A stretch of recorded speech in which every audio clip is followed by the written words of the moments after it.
Bab kedua, kalau begitu, keluarga geng benar-benar seperti ini. Alis David terkatup rapat.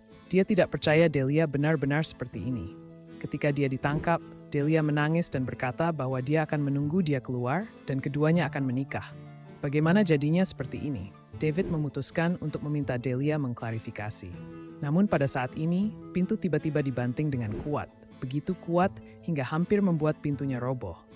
Mendengar ketukan di pintu, wajah Barbara tiba-tiba menjadi pucat, dan dia dapat melihat bahwa dia sangat ketakutan. Bu, siapa ini? Melihat ekspresi Barbara, David bertanya dengan cemberut. Jangan khawatir, cepat kembali ke kamar. Jangan keluar. Barbara mendorong David ke dalam kamar dan membuka pintu dengan gugup. Pintu baru saja terbuka, dan seorang pria botak dengan 4 atau 5 tato dan wajah galak masuk. Bagaimana uangnya disiapkan? Kepala botak itu memandang Barbara dan bertanya, "Kakak botak, semuanya sudah siap." Barbara terus mengangguk, mengulurkan tangan dan meraba-raba untuk mengeluarkan tas kain dari sudut. Saat ini, banyak tetangga sekitar yang juga berkumpul, memandangi orang-orang berkepala pelontos. Mereka semua bersembunyi jauh. Orang-orang ini datang untuk meminta uang setiap bulan. Mereka benar-benar ingin membunuh orang. Tidak ada hukum sama sekali. Sst, pelangkan suaramu. Orang-orang ini semua dikirim oleh keluarga Xiao untuk mengumpulkan uang secara teratur. Beberapa tetangga bersembunyi dan berbicara dengan marah, tetapi tidak ada yang berani peduli. Saat itu, kepala botak itu meraih tas kain di tangan Barbara, membukanya dan meliriknya. Apa-apaan ini? Kepala botak itu mengerutkan kening dan membalik tasnya. Ada beberapa uang kertas tua berserakan di lantai. Ada 100, 50, 1 atau 2, dan bahkan lebih banyak lagi. Koin kotor. Bisakah sampah ini bernilai 10.000? Kepala botak itu bertanya pada Barbara dengan keras. Saudaraku botak, tepatnya 10.000. Kami sudah menghitungnya. Kamu bisa menghitungnya jika kamu tidak percaya padaku. Barbara menemani senyumnya, mengangguk dan membungkuk. Kentut. Kepala botak itu menendang perut Barbara dan dia langsung menyentuh tanah. Biarkan aku menghitungnya.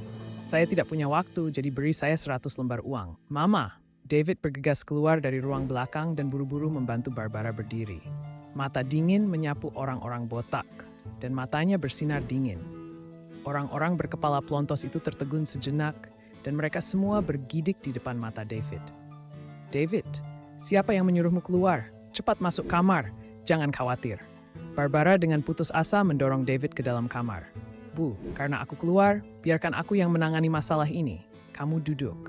David membantu Barbara duduk di bangku, lalu berbalik dan menatap kepala botak itu dengan dingin. Kepala botak itu melirik ke arah David dan berkata sambil mencibir, "Bukankah ini orang yang memukul Tuan Xiao dengan batu bata dan menjalani hukuman 3 tahun penjara? Aku tidak menyangka dia akan keluar. Ini benar-benar waktunya untuk keluar. Hari ini adalah hari besar untuk pacarmu dan Young Tuan Xiao akan menikah. Bukankah mantan pacarnya akan berpartisipasi?" Penyu topi hijau, hahaha. Kepala botak dan beberapa pria tertawa terbahak-bahak.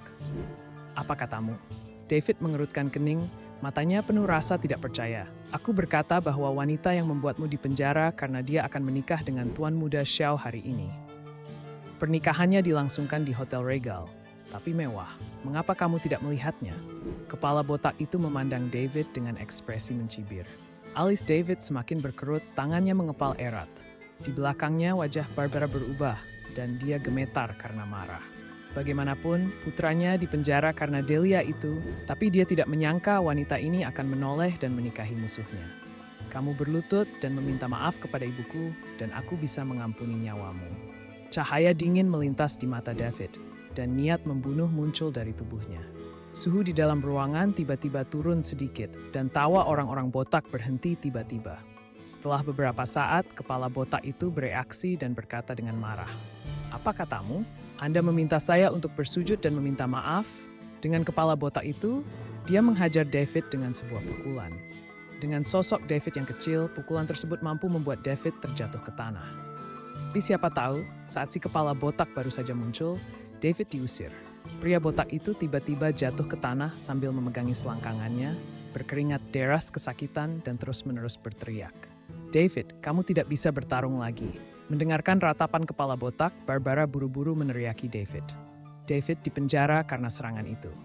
Itu baru saja keluar. Jika dia dikirim karena pertarungan, apakah itu masih layak? Bunuh dia untukku, bunuh dia. Kepala botak itu meraung dan menatap David dengan kejam. Beberapa pria botak bergegas menuju David. David melirik ibunya, tangannya tiba-tiba menjentikkan, dan beberapa lampu putih menyala.